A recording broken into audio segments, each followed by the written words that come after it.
আসসালামু আলাইকুম। আশা করি সবাই অনেক অনেক ভালো আছেন। আমি আলহামদুলিল্লাহ অনেক ভালো আছি। শুভ বিকেল সবাইকে। তো আজকে আমরা বের হয়ে পড়েছি গরিবের কক্সবাজার বা গরিবের কুয়াকাটা বলতে পারেন, এরকমই একটা জায়গায় ঘোরার। আসলে সবার তো আর সেরকম সাধ্য থাকে না যে কক্সবাজার যাবে বা কুয়াকাটা যাবে, সেখানে গিয়ে সূর্যোদয় দেখবে, সূর্যাস্ত দেখবে।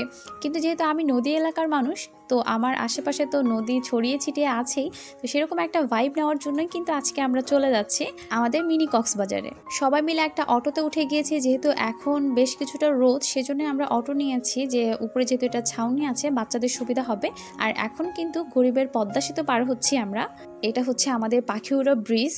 আসলে বন্যায় কিন্তু রাস্তাঘাটের অবস্থা খুব একটা ভালো না, আমরা এটা বুঝতে পারিনি। আমরা বের হয়েছিলাম অটোতে, কিন্তু মাঝখানে রাস্তা খারাপ জন্য আমাদেরকে চেঞ্জ করে এখন আমরা আবার ভ্যানে যাচ্ছি।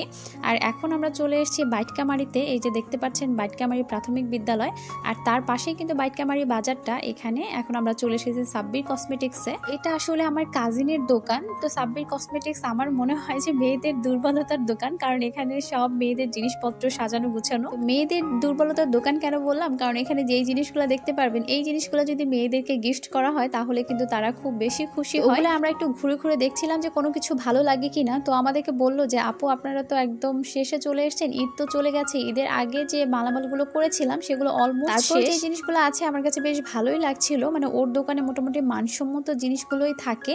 আর ওদের কসমেটিক্সের দোকানের পাশেই কিন্তু জুতার দোকানও আছে। তো দুটো দোকানেই আমরা একটু ঘুরে ঘুরে দেখলাম। ঘুরে ঘুরে দেখে আমাদের মনে হলো যে আগে আমরা যে জায়গাটায় যাচ্ছি, মানে বলদমারা ঘাট, আমাদের মিনি কক্সবাজার, যেখানে আমরা কক্সবাজারের ফিল নিতে যাচ্ছি, সেখান থেকে আগে আমরা ঘুরে আসি, তারপর ওর দোকানে এসে আবার যা যা পছন্দ হয় সেগুলো নিয়ে ইনশাল্লাহ বাড়ি ফিরবো। তো এই যে আমরা রিক্সায় করে কিন্তু ঘাটে চলে আসলাম। আমাদের কক্সবাজার নেই তো কি হয়েছে, আমাদের কুয়াকাটা নেই তো কি হয়েছে, আমাদের কিন্তু বলদমারা ঘাট আছে।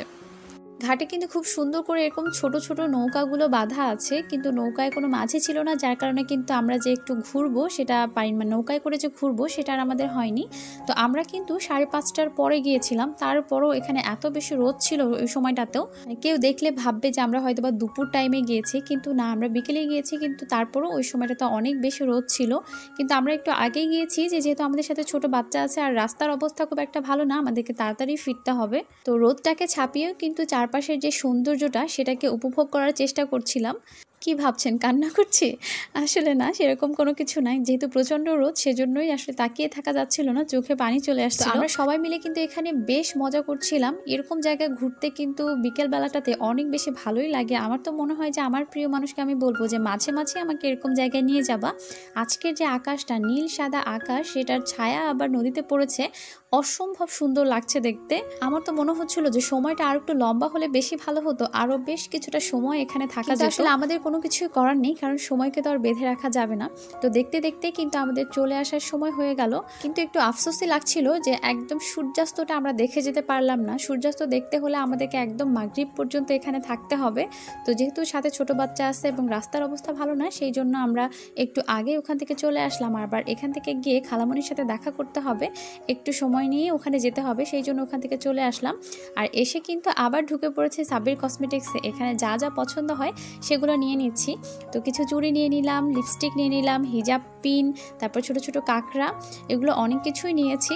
আর ওর দোকান থেকে এই জিনিসগুলো নিতে অনেক বেশি ভালো লাগে। কেন? কারণ ও অনেক কম দাম রাখে, মানে হচ্ছে যেটা একদম না রাখলেই নয়, সেজন্যই ওর দোকান থেকেই নেই। তো যাই হোক, এখানে ঘোরাঘুরি করে দেখতে দেখতে কিন্তু বাসায় আসার সময় চলে এসেছে। তো আমরা খালামণির বাসায় ওখান থেকে চলে আসলাম।